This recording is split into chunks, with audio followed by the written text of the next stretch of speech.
વિદ્યાર્થી મિત્રો કેમ છો? આજે આપણે નીટનું નવું ચેપ્ટર ચાલુ કરીએ છીએ, ઇલેક્ટ્રોકેમિસ્ટ્રી, વિદ્યુત રસાયણશાસ્ત્ર. એમાં આપણે આજે બેઝિક કન્સેપ્ટ, ફોર્મ્યુલા એમની આપણે ચર્ચા કરીશું. હવે આપણને ખબર છે કે Cu+2 બે ઇલેક્ટ્રોન મેળવીને Cu સોલિડ બને છે. તો એમનો પ્રમાણિક રિડક્શન પોટેન્શિયલ પ્લસ 0.34 વોલ્ટ છે. એને આપણે સિમ્બોલમાં આ રીતે લખીએ છીએ, Cu+2/C, એટલે કે 2+/C પ્લસ 0.34 વોલ્ટ. આમનું જ આપણે ઓક્સિડેશન પોટેન્શિયલ લખવું હોય તો આપણે એને આમ લખી શકાય, E અંશ ઓક્સિડેશન પોટેન્શિયલ આ પ્લસ છે તો માઇનસ થાય. પણ યાદ રાખજો, આ બધા મૂલ્ય પ્રમાણિત છે. આપણા બુકની અંદર જે ટેબલ છે એના ઉપરથી મેળવેલા. હવે ઓક્સિડેશનને કેમ લખવાનું? તો કે Cu/Cu+2 લખવાનું. આ +2/0 એટલે આ માઇનસ છે. આ ઓક્સિડેશન પોટેન્શિયલ રિડક્શન. તો આના ઉપરથી પુરવાર એ થાય કે કોઈ પણ અર્ધકોષનો, હજી આ વસ્તુ કેના ઉપરથી માપેલી હોય છે? પ્રમાણિત હાઇડ્રોજન વાયુ વિદ્યુત ધ્રુવના સંદર્ભમાં. એટલે કોઈ પણ અર્ધકોષનો ઓક્સિડેશન પોટેન્શિયલ અને રિડક્શન પોટેન્શિયલ સમાન હોય છે, પરંતુ પરસ્પર વિરુદ્ધ. આ પ્લસ તો આ માઇનસ, એટલે આમ પણ લખી શકાય, reduction potential is equal to minus oxidation potential. તો આપણે રિડક્શન પોટેન્શિયલ કેટલો? પ્લસ 0.34 હતો, કિંમત મૂકો એટલે ઓક્સિડેશન પોટેન્શિયલ કેવો? માઇનસ મળશે. હવે આખા કોષનો કોષ પોટેન્શિયલ માપવો હોય તો આ થઈ અર્ધકોષની વાત, અને એના પોટેન્શિયલની વાત થઈ પ્રમાણિક. હવે અર્ધકોષનો બિન પ્રમાણિક પોટેન્શિયલ માપવો હોય તો આપણે નન્સ્ટ સમીકરણ વાપરીએ છીએ, Cu+2/C. પણ એની અંદર મારે કોપર છે, આ ધ્રુવનો પ્રમાણિક નહીં, બિન પ્રમાણિક અર્ધકોષ પોટેન્શિયલ માપવો હોય તો E અંશ Cu+2/C 0.0591 ઇલેક્ટ્રોન 2 એટલે છેદમાં 2 લો. આ ધાતુ છે એટલે 1, અને Cu+2 આના ઉપરથી માપી શકાય છે. એ જ રીતે મારે કોપર અર્ધકોષનો બિન પ્રમાણિક ન હોય તેવો, આ પ્રમાણિક છે, આ બિન પ્રમાણિક, આમનો ઓક્સિડેશન પોટેન્શિયલ માપવો હોય તો માપી શકાય. E Cu/Cu+2 E અંશ Cu/Cu+2 0.0591/2 લો. અહીંયા અંશમાં Cu+2 આવશે અને છેદમાં C એટલે 1 થઈ જશે. આનંદ સમીકરણ દ્વારા અર્ધકોષના બિન પ્રમાણિક પોટેન્શિયલ માપી શકાય છે. હવે આખા કોષનો પ્રમાણિક કોષ પોટેન્શિયલ માપવો હોય તો એના માટે રીત છે, E સેલ બરાબર E અંશ રિડક્શન પોટેન્શિયલ કેથોડ. ઇલેક્ટ્રોન મેળવવાનું વલણ કોનું વધારે હોય? કેથોડ, બે ધ્રુવમાં એનોડ કરતા. તો કેથોડના રિડક્શન પોટેન્શિયલમાંથી એનોડનો રિડક્શન પોટેન્શિયલ બાદ થાય. મોટામાંથી નાનું બાદ થાય એટલે નિશાની પ્લસ આવે, કારણ કે વોલ્ટેજ ક્યારેય માઇનસ ના હોય.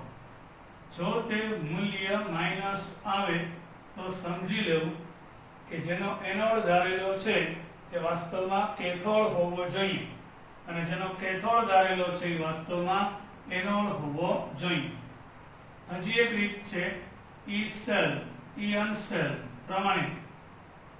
હવે એનોડનો ઓક્સિડેશન પોટેન્શિયલ જાણતા હોય અને કેથોડ તો બેયના રિડક્શન પોટેન્શિયલ આપેલા હોય ત્યારે કેથોડમાંથી એનોડ બાદ થાય ત્યારે પ્રમાણિત કોષ પોટેન્શિયલ મળે. હવે બેયના ઓક્સિડેશન પોટેન્શિયલ આપેલા હોય તો ઇલેક્ટ્રોન ગુમાવવાનું વલણ એનોડનું વધારે હોય અને કેથોડનું ઓછું, એટલે મોટામાંથી નાનું બાદ થાય એટલે આપણે ધન મૂલ્ય મળે. આખા કોષના વોલ્ટેજ ક્યારેય માઇનસ ના હોય તો આ રીતે માપી શકાય છે જે આપણે જાણીએ છીએ. હવે બિન પ્રમાણિત કોષ માટે વાત કરીએ એટલે ઝીંકનો સળિયો, ઝીંકનું ઓક્સિડેશન થાય અને Cu+2 નું રિડક્શન. તો આ સમગ્ર કોષની વાત કરીએ તો આખા કોષનો બિન પ્રમાણિત એટલે આ સાંદ્રતા 0.1 છે, આ 0.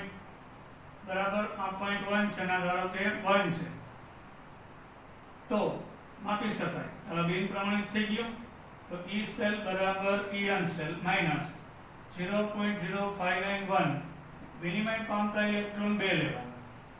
અંશમાં નિપજની સાંદ્રતા આ અચળ છે એટલે 1 થઈ જાય એટલે Zn+2 છેદમાં Cu+2 આવશે.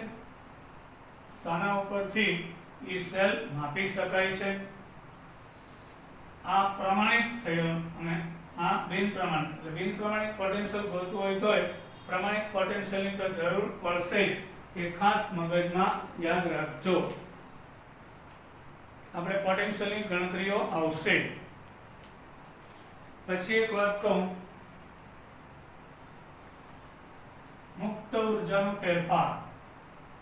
વિદ્યુત રાસાયણિક કોષમાં રાસાયણિક ઉર્જાનું વિદ્યુત ઉર્જામાં રૂપાંતર થાય.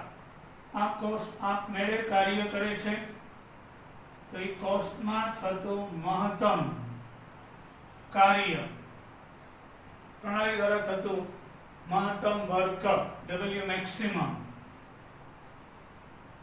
ઉપયોગી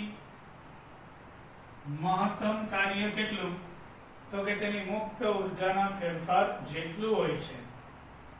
હવે W ઇલેક્ટ્રિકલ બરાબર -NFE સેલ છે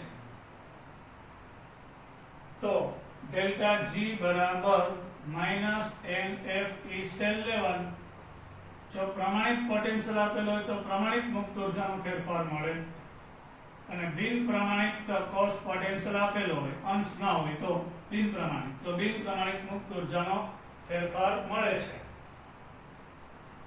હવે આપણે સંતુલન અચળાંકનું સૂત્ર ડેલ્ટા G બરાબર -2.303 એટલે -RT ln K છે. K એટલે સંતુલન અચળાંક. લિનિયર ને log માં ફેરવીએ તો 2.303 RT log K થશે. હવે આ બેને સરખાવતા -NFE સેલ બરાબર -2.303 RT log K. બે બાજુ માઈનસ કેન્સલ થઈ જાય એટલે NFE સેલના છેદમાં 2.303 RT મળશે. આના ઉપરથી સંતુલન અચળાંક માપી શકાય છે અને ઈ સેલ મેળવવો હોય તો પણ મળી જાય. સ્ક્રીનશોટ લઈ લેજો.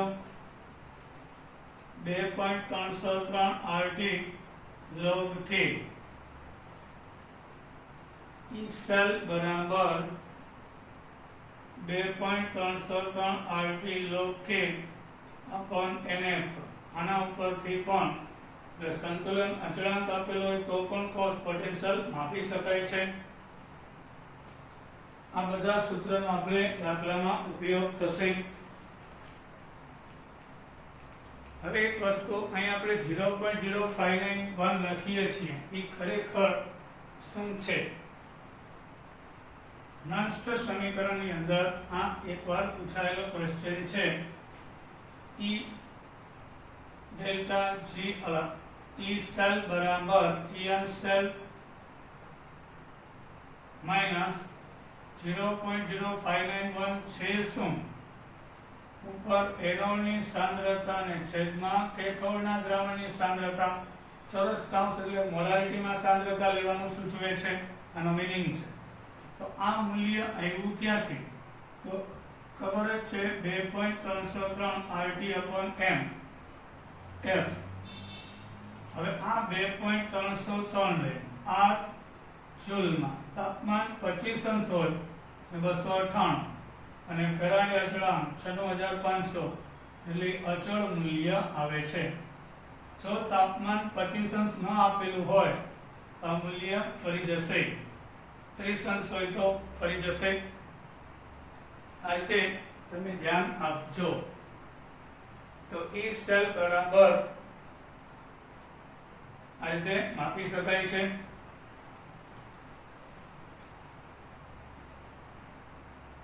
હવે ઇમ્પોર્ટન્ટ વાત કહી દઉં, આપણે વિદ્યુત રાસાયણિક કોર્સમાં ક્ષારક સેતુનો ઉપયોગ કરીએ છીએ, બરાબર? તો ક્ષારક સેતુ તરીકે શું હોય છે? અગર એમોનિયમ નાઇટ્રેટ હોઈ શકે ને. આપણે વિદ્યુત રાસાયણિક કોર્સમાં ઝીંકની પટ્ટી ઝીંક સલ્ફેટમાં ડુબાડતા હતા અને કોપરની પટ્ટી કોપર સલ્ફેટમાં, અને રિવાજ મુજબ એનોડ ડાબી સાઈડ અને કેથોડ જમણી સાઈડ લખીએ, અને એમાં ક્ષારક સેતુનો ઉપયોગ થયેલો હોય. એનો એક છેડો એનોડના દ્રાવણ, એક છેડો કેથોડ, અને બાહ્ય પરિપથમાં વોલ્ટમીટર સ્વિચ દ્વારા પરિપથ પૂર્ણ કરતા હતા.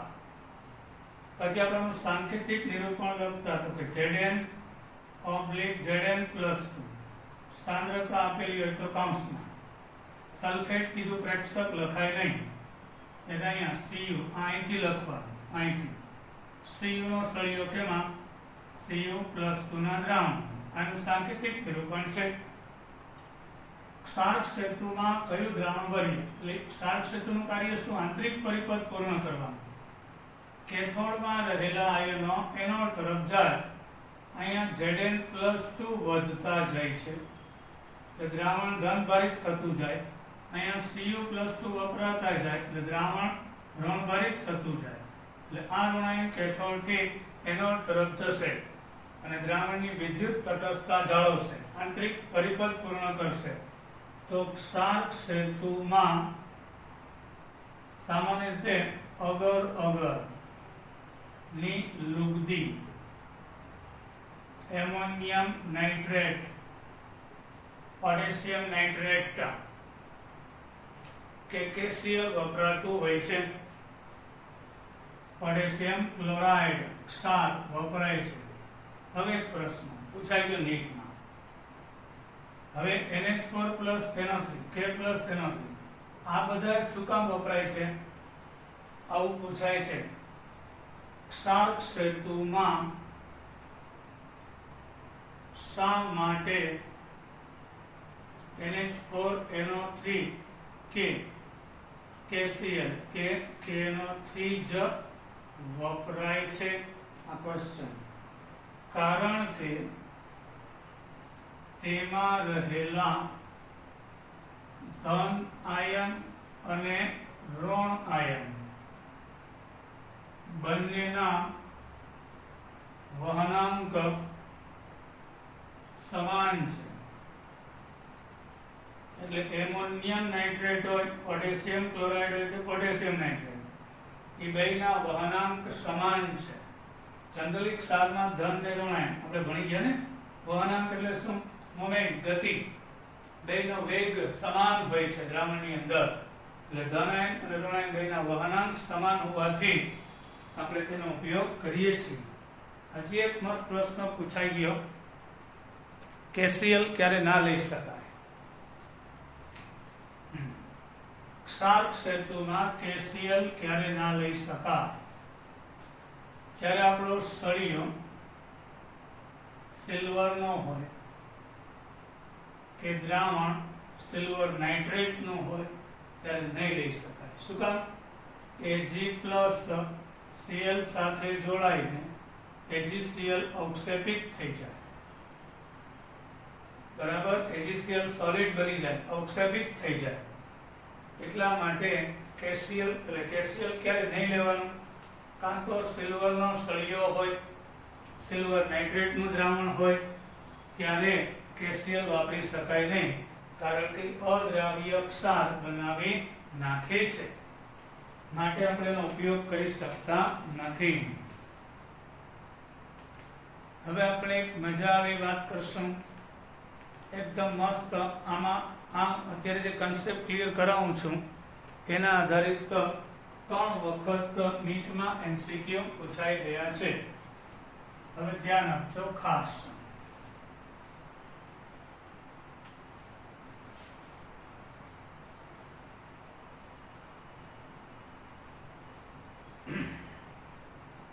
પહેલી વાત તો એક ક્વેશ્ચન જ લઈ લો. Fe માંથી Fe+2 બને છે. એટલે 2 ઇલેક્ટ્રોન ગુમાવશે તો એમનો ઓક્સિડેશન પોટેન્શિયલ +0.44 વોલ્ટ છે. અને આમ લખો Fe/Fe+2 +0.44 વોલ્ટ છે. અને Fe+2 માંથી Fe3+ બને તો એનો પોટેન્શિયલ એટલે +2 માંથી +3 એનો પોટેન્શિયલ -0.77 વોલ્ટ છે. તો Fe માંથી Fe+3 બને એટલે E અંશ Fe/Fe+3 કેટલો થશે? આ બે મૂલ્ય આપણને કોષ્ટકમાં આપેલા છે બુકની અંદર. આ આપ્યું નથી, મારે મેળવવું છે. આ એકદમ આઈપી પ્રશ્ન છે. તમારે શું કરવું પડે? સમીકરણ 1 અને 2 નો સરવાળો કરવો પડે. જો એટલે Fe+2+2 જાય, આ 2 વત્તા 3 ઇલેક્ટ્રોન, આ બાજુ Fe, અહીંયા +3 આવી ગયું. હવે પહેલી અહીં ડાયરેક્ટ સરળ આવાજ બાકી નહીં થાય. આનો ડેલ્ટા G1 લેવાનો, આ ડેલ્ટા G2 અને આ ડેલ્ટા G3 લેવાનો. તમે સરવાળો કોનો કર્યો? પેલા બેનો ડેલ્ટા G1 અને ડેલ્ટા G2 એટલે ડેલ્ટા G3 મળે. હવે ડેલ્ટા G નું સૂત્ર છે -NFE અંશ. આ બધા પ્રમાણિત છે એટલે અંશ લેશું. તો અહીંયા પહેલામાં -NFE1 -NFE2 અંશ. ડેલ્ટા G બરાબર -NFE, લાઈ ભલે પ્લસ અહીં માઈનસ થઈ જાય, આ માઈનસ બરાબર -NFE અંશ 3. આને આપણે E3 કહેશું, આ E1 અને આ E2 કહેશું.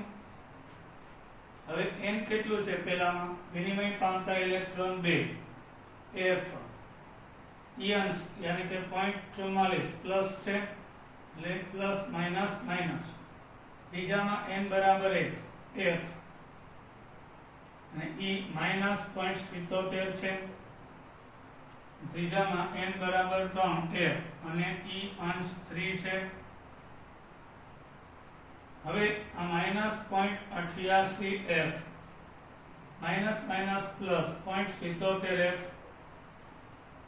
બરાબર -3F અને E અંશ 3. તો F ઉડી જાય, કોમન કરી દે. 0.88 માંથી 0.77 જાય એટલે 0.11 વધે એટલે -3 E અંશ 3 થાય. તો છોકરાઓ E અંશ 3 બે બાજુ માઈનસ કેન્સલ થઈ જાય એટલે 0.11/3 એટલે 0.036 વોલ્ટ જવાબ આવશે. 0.11/3 કરવાનું થાય એટલે 0.036 વોલ્ટ આવે એટલે એ આપણો જવાબ થશે. હવે આનો સરવાળો કરીને જવાબ મેળવી લો. આ જીવન નહીં આવે. કરી લો સરવાળો. 0.44 માંથી 0.44 એટલે 0.33 આવે. આ 0.33 આવે સરવાળો. અહીં 0.0 એટલે સાચું આ છે. એટલે FE નો નીટ અને JEE માં 3 થી 4 વખત પૂછાયેલો પ્રશ્ન. આ ટાઈપનો પ્રશ્ન 3 થી 4 વાર પૂછાઈ ગયો. મજા આવી? હવે આપણે નેક્સ્ટ ક્વેશ્ચન લેશું. આની જેવો એક લઈ લઈ પાછો.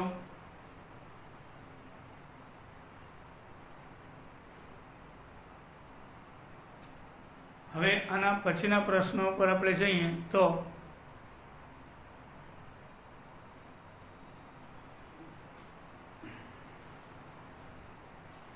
આવો એક ક્વેશ્ચન લો એટલે મગજમાં સાવ બેસી જાય. એટલે બે પોટેન્શિયલ આપેલા હોય કોઈ એકના તત્વના, તો ત્રીજો પોટેન્શિયલ સરવાળા બાદબાકી દ્વારા માપી શકાય છે. હવે ધારો કે Cu+1 છે, ઇલેક્ટ્રોન મેળવીને Cu બને છે, તો એનો આ રિડક્શન પોટેન્શિયલ થયો ને, Cu+/Cu એ +52 વોલ્ટ છે આનો રિડક્શન. અને Cu+2 બે ઇલેક્ટ્રોન મેળવીને Cu બને છે, તો એનું મૂલ્ય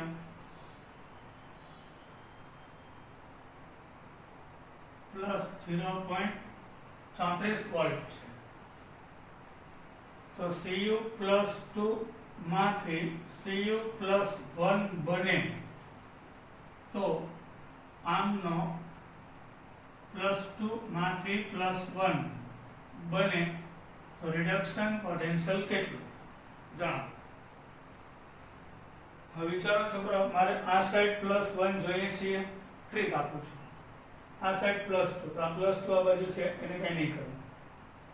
+1 મારે આ સાઈડ જોઈએ, એટલે પહેલા સમીકરણને મારે ઉલટાવવું પડે. એટલે સમીકરણ 1 ને ઉલટાવતા યસ સર, એટલે Cu માંથી Cu+ ઇલેક્ટ્રોન આ રિડક્શન હતું, હવે ઓક્સિડેશનમાં ફેરવાઈ જાય, એટલે પ્લસ હતું હવે માઈનસ થઈ જાય. સમીકરણ 2 એમને રાખીશ. +2 બે ઇલેક્ટ્રોન મેળવીને Cu, તો એનો E અંશ +0.34 છે. હવે બેનો સરવાળો કરતા એટલે Cu જશે, એટલે આ બાજુ Cu2+ બે અહીં એક જાય તો એક વધે, અને Cu+1 થઈ ગયું. અહીં ડાયરેક્ટ સરવાળો નથી કરવાનો, ટ્રીક.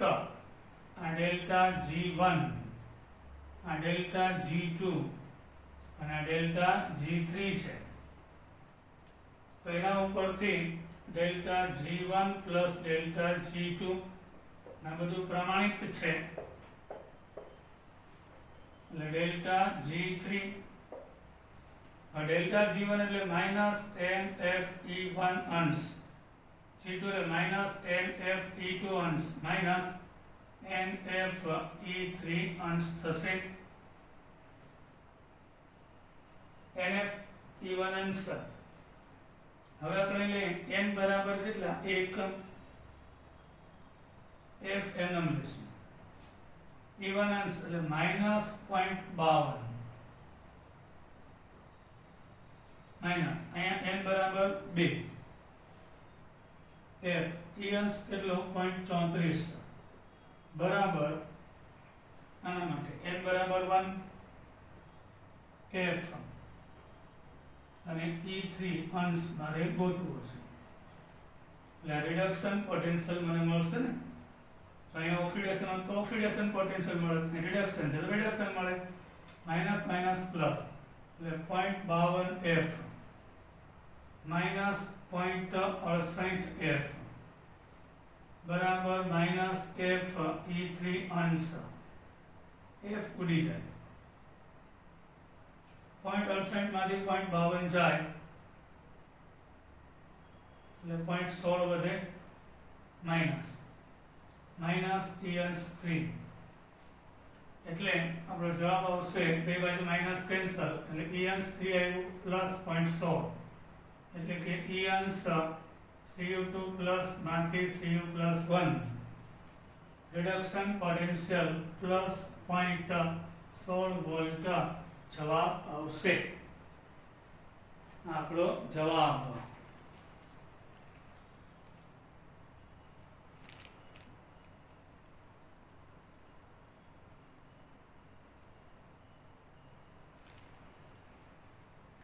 સમજાઈ ગયું.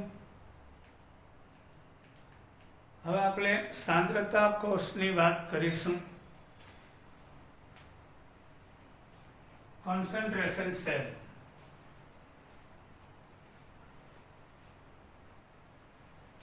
यानी कि सांद्रता कोष.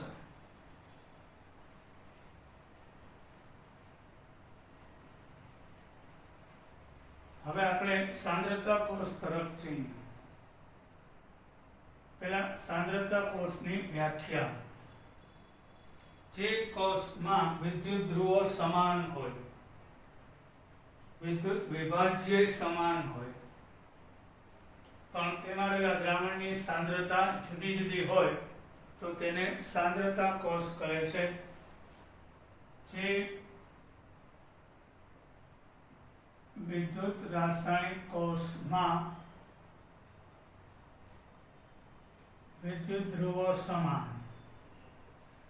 તેમજ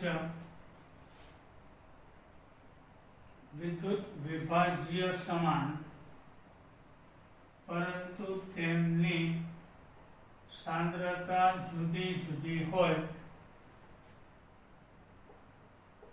તેમને સાંદ્રતા કોષ કોન્સન્ટ્રેશન સેલ કહેવામાં આવે છે. આપણે એક ઉદાહરણ, એક સિલ્વરનો સળિયો સિલ્વર નાઇટ્રેટના દ્રાવણમાં, બીજું સિલ્વરનો સળિયો સિલ્વર નાઇટ્રેટના દ્રાવણમાં ડુબાડેલ છે. બેને શાર્ક સેતુથી પરિપથ પૂર્ણ કરીએ. બાહ્ય પરિપથ વોલ્ટમીટરની સ્વિચથી પૂર્ણ કરીએ. અહીંયા સાંદ્રતા 0.1 મોલારિટી ને આ 1 છે એટલે સાંદ્રતા જુદી જુદી છે. આ કોષ ખરેખર સાંદ્રતાના તફાવતને આધારે કાર્ય કરશે. હવે એટલું યાદ રાખજો, ધ્રુવ સમાન, વિદ્યુત વિભાજ્ય સમાન, સાંદ્રતા જુદી. હવે જ્યાં સાંદ્રતા ઓછી હોય ને એ એનોડ હોય અને જ્યાં વધારે હોય ને એ કેથોડ તરીકે વર્તે. કારણ કે ધ્રુવ તો સમાન છે એટલે સાંદ્રતા ઉપરથી જોવું પડે.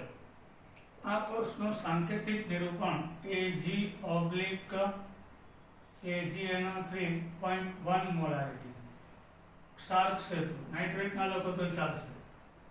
AgAgNO3 અને 1 મોલારિટી. હવે આની સાંદ્રતા ધીમે ધીમે વધતી જશે. કા Ag માંથી Ag પ્લસ બનશે એટલે ધન ભરિતા એટલે નાઇટ્રેટ છે એક શાર્ક સેતુ મારફતે અહીંયા આવશે. બરાબર. હવે અહીંયા Ag પ્લસ છે, ઇલેક્ટ્રોન મેળવીને Ag માં રૂપાંતર પામશે એટલે આનું વજન વધતું જશે.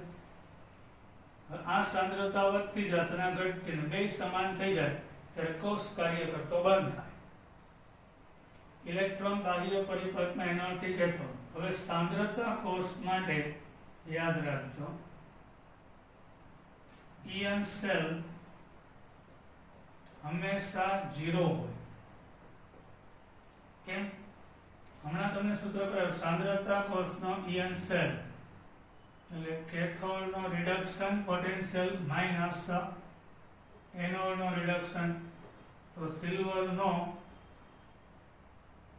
રિડક્શન પોટેન્શિયલ પ્લસ 0.80 છે, તો અહીંયા માઇનસ અને કૌંસમાં પ્લસ 0.80 એટલે ઉડી જાય એટલે सांद्रता कोषનો બિન પ્રમાણિત નહીં પ્રમાણિત કોષ પોટેન્શિયલ હંમેશા 0 હોય છે। सांद्रता कोषનો ઇયન સેલ હંમેશા 0 હોય, હંમેશા યાદ રાખજો। सांद्रता कोषનો ઇયન સેલ હંમેશા 0 હોય છે। હવે આ કોષ કાર્ય કરશે એટલે Ag માંથી Ag પ્લસ આ 0.1 molarity oxidation reduction Ag plus 1 molarity plus electron gives Ag, तो Ag जाशे ने आ सांद्रता जुदी उडे नहीं, इलेक्ट्रॉन उडे सिल्वर ना सळिया, तो सांद्रता ना तफावत ने आधारे आ कोष कार्य करे छे।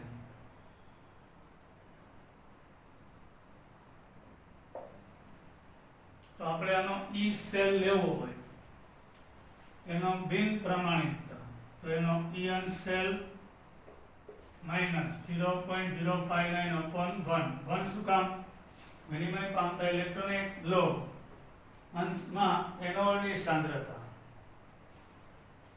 એટલે આના સમીકરણ પરથી લખો તો નિપટની સાંદ્રતા એટલે એનોની સાંદ્રતા છેદમાં કેથોડની સાંદ્રતા એટલે પ્રક્રિયકની સાંદ્રતા આવે આ તો 0 થઈ જાય તો 0.0591 log 10⁻⁻1 તો આ જે કોષ છે log 10 ની કિંમત 1 આગળ આવી જાય એટલે આ કોષ 0.0591 વોલ્ટ આપે એટલે સાંદ્રતા કોષ છે એનાથી મળતા વોલ્ટેજ ખૂબ જ ઓછા હોય છે। सांद्रता कोष द्वारा મળતા વોલ્ટેજ ખૂબ જ ઓછા છે કારણ કે વિદ્યુત ધ્રુવો તો સમાન છે એટલે ધ્રુવના પોટેન્શિયલ સમાન પણ સાંદ્રતા જુદી છે એના કારણે ધ્રુવનો પોટેન્શિયલ થોડોક બદલાય છે એટલે વોલ્ટેજ મળશે તે ખૂબ જ ઓછા હશે। એટલે વિદ્યુત રાસાયણિક કોષ દ્વારા જે વોલ્ટેજ મળતા હોય એટલા સાંદ્રતા કોષમાં મળી શકે નહીં। હવે આપણે એક મસ્ત હજી ઉદાહરણ લઈએ। ક્લોરીન વાયુ વિદ્યુત ધ્રુવ હોય એને સાંદ્રતા કોષ દ્વારા કઈ રીતે દર્શાવો। ક્લોરીન વાયુ વિદ્યુત ધ્રુવ જેમ હાઇડ્રોજન વાયુ વિદ્યુત ધ્રુવ છે એ રીતે ક્લોરીન વાયુ વિદ્યુત ધ્રુવ હોય છે।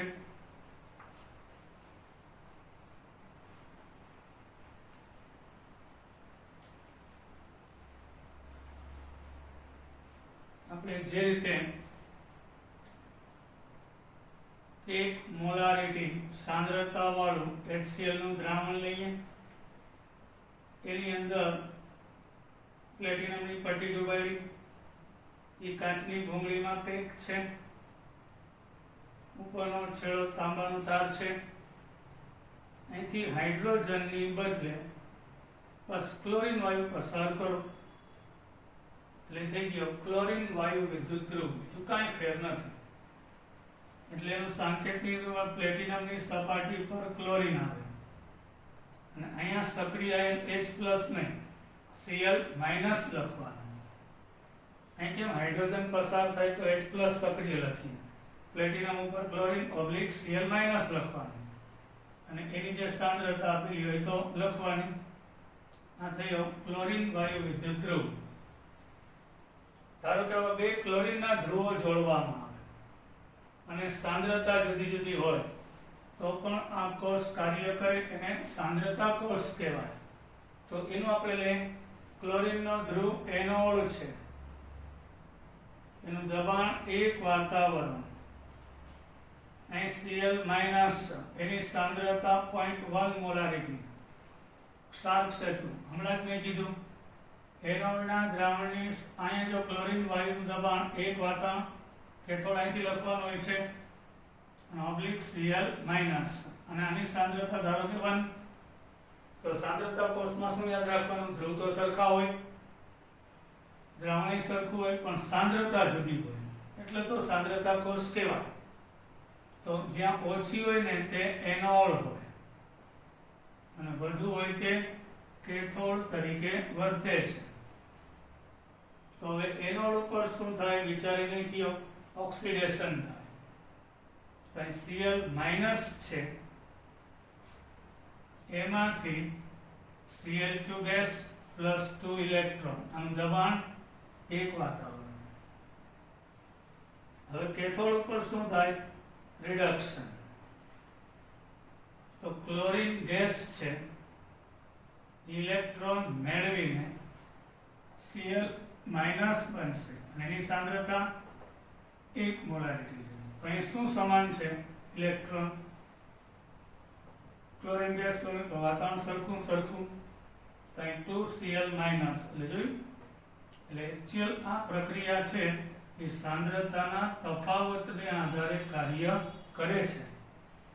અને આનો E સેલ કેટલો, બરાબર En સેલ માઇનસ 0.0591 છેદમાં 2 આવશે. કા n બરાબર 2 log, એટલે અહીંયા Cl માઇનસ નો સ્ક્વેર 2 મોલ છે ને, એટલે છેદમાં અહીં Cl માઇનસ નો સ્ક્વેર હશે.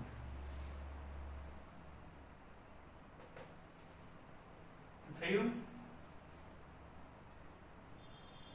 Cl માઇનસ માંથી Cl2 થાય, અહીંયા Cl2 માંથી Cl માઇનસ થાય. આનું ઓક્સિડેશન થાય નળનું, આનું રિડક્શન થાય. લંસમાં નિપજની સાંદ્રતા છેદમાં પ્રક્રિયકની સાંદ્રતા, એટલે આ નિપજ થશે.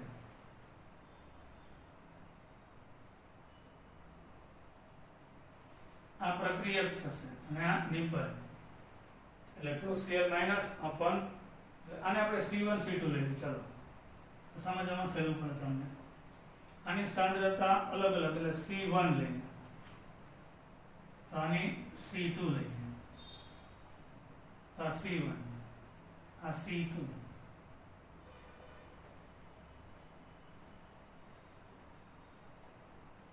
તો આ સેલ માટે E સેલ બરાબર En સેલ. En સેલ તો 0 થઈ જાય ને, બે ધ્રુવ સરખા હોય એટલે. અને લો અહીં C2 ના છેદમાં C1 આવશે. આ કિસ્સામાં C2 ના છેદમાં નિપજની સાંદ્રતા છેદમાં પ્રક્રિયા 2 મોલ, તો ઉપર એનો સ્ક્વેર કરવાનો. સમજાઈ ગયું છોકરાઓ?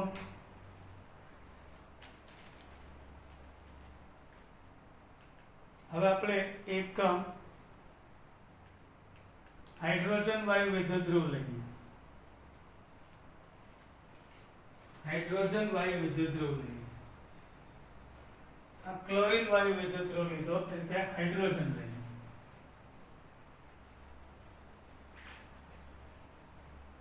એમાં હાઇડ્રોજનનો ધ્રુવ એનોડ અને હાઇડ્રોજનનો ધ્રુવ કેથોડ છે. પ્લેટિનમ ઓબ્લિક H2 ગેસ 1 વાતાવરણ ઓબ્લિક H પ્લસ, આ સાંદ્રતા C1, ક્ષારક સેતુ. પછી અહીંથી platinum oblique H2 gas oblique H plus, આની સાંદ્રતા આપણે C2 લઈએ. અહીં સાંદ્રતા જુદી જુદી છે. આ કોષ કાર્ય કરે એટલે એનોડ ઉપર ઓક્સિડેશન થાય, એટલે 1/H2 ગેસ 1 વાતાવરણમાંથી H પ્લસ સાંદ્રતા C1 પ્લસ ઇલેક્ટ્રોન થાય. આ રીતે થશે. જ્યારે કેથોડ ઉપર રિડક્શન થાય એટલે H પ્લસ કે જેની સાંદ્રતા C2 છે, ઇલેક્ટ્રોન મેળવીને 1/H2 ગેસ બનશે. અહીં એક વાતાવરણ સરખું ઉડી જાય, ઇલેક્ટ્રોન ઉડી જાય, તો H પ્લસ C2 અને H પ્લસ C1 છે. C1 upon C2 આવે ને, E સેલ બરાબર En cell minus 0.0591 upon n, આ તો 0 થઈ જશે. લો ઉપર C1 નીચે C2 માં કેમ C2/C બનાવ્યું હતું અહીંયા યસ એટલે જ મેં આ કરાવ્યું માં ક્લોરીન ધ્રુવ હતો અહીંયા હાઇડ્રોજન ધ્રુવ છે તો અહીંયા C1/C2 આવશે માં C2/C1 હજી એક હાઇડ્રોજન ધ્રુવ છે એનો ઇયન સેલ કેટલો તો કે H+1/H2 માઈનસ ઇયન્સ 1/H2 કેથોડમાંથી એનોડ બાદ એટલે 0 0 છે ઈ તો એટલે -0.0591 log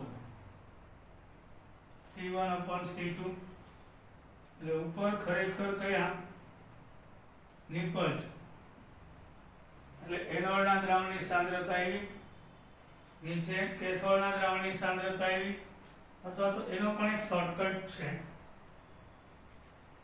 -0.0591 log અહીંયા H પ્લસ એનોડ લખું આ H પ્લસ કેથોડ લખું તો લોગના નિયમ મુજબ ભાગાકાર એટલે બાદબાકી log H plus minus log H plus આ એનોડ આ કેથોડ એટલે કે અને માઇનસ log H પ્લસ એટલે pH તો અહીંયા -0.0591 એટલે pH minus log H plus એટલે કે pH એટલે pH કોની કેથોડની માઇનસ આ log H પ્લસ એટલે અહીંયા આવી જશે pH ઓફ એનોડ એટલે કે કેથોડની pH અને એનોડની pH આ હાઇડ્રોજન ધ્રુવ માટે જાણતા હોય તો એ બેના તફાવતના એટલે ગુણીને આપણે ડાયરેક્ટ જવાબ મળી જશે આ માઇનસ log H પ્લસ એટલે pH ધન થઈ ગયું ને પણ આ પ્લસ હતું એટલે આપણે શું કર્યું આ log H પ્લસ એનોડ નો હતો એ પ્લસ હતો એટલે મેં માઇનસ અને માઇનસ લીધું એટલે માઇનસ માઇનસ પ્લસ થઈ જાય ને એટલે pH માઇનસ થઈ ગઈ એટલે એનોડની માઇનસ એટલે કેથોડમાંથી એનોડ બાજુ આ બધી ટ્રીક અને હિન્ટ છે હવે એ જ રીતે આ તો સાંદ્રતા જુદી જુદી હતી એની વાત કરી હવે ધારો કે દબાણ જુદું જુદું હોય તો શું કરવું આ તો સાંદ્રતા જુદી જુદી હતી એમની વાત થઈ હવે દબાણ જુદું જુદું હોય તો યસ સર અહીંયા શું હતું દબાણ સમાન હતું અને સાંદ્રતા જુદી જુદી હતી હવે સાંદ્રતા સમાન લઈ લો અને દબાણ જુદું જુદું લઈ લો તો અહીંયા સાંદ્રતા બેયની એક મોલારિટી છે દબાણ જુદું જુદું છે આનું દબાણ P1 છે અને આનું P2 છે તો આ કોષ છે એ દબાણના તફાવતને આધારે કાર્ય કરશે દબાણના તફાવતને આધારે કાર્ય કરશે તો એનોડ ઉપર ઓક્સિડેશન થાય એટલે 1/H2 ગેસ P1 માંથી H+1 મોલારિટી ઇલેક્ટ્રોન કેથોડ ઉપર રિડક્શન થાય એટલે H+1 molarity plus electron gives 1/H2 gas એનું દબાણ P2 લઈએ આનું P1 આનું P2 અહીં સમાન શું 1 મોલારિટી H+ છે ઇલેક્ટ્રોન છે તો 1/H2 ગેસ P1 માંથી આના ઉડે કારણ દબાણ ફરી ગયું P2 તો આ રીતે E સેલ બરાબર En સેલ એ તો 0 થઈ જશે 0.0591/1 n એક છે ઇલેક્ટ્રોન log ઉપર P2 આવશે એટલે P2 આવશે એટલે કેથોડ નું દબાણ આવશે છેદમાં એનો તો આ તો 0 થઈ જાય ને એટલે 0.0591 log એટલે ઉપર કેથોડના વાયુનું દબાણ, નીચે એનોડના વાયુનું દબાણ આવશે. એટલે કઈ પરિસ્થિતિમાં છે એ મુજબ તમારે સૂત્ર વાપરવું પડે છે. અર્ધકોષનો પોટેન્શિયલ પ્લસ માઇનસ હોઈ શકે, પણ આખા કોષનો પોટેન્શિયલ ક્યારેય માઇનસ હોઈ શકે નહીં.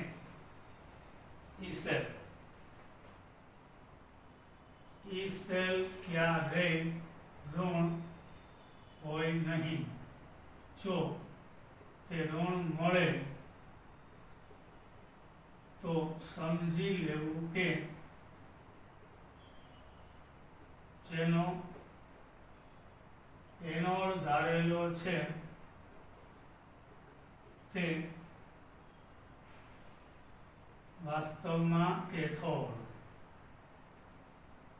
અને કેથોડ ધારેલો છે તે એનોડ હોવો જોઈએ. તો એ બદલાવી નાખવાનું. મજા આવી હશે.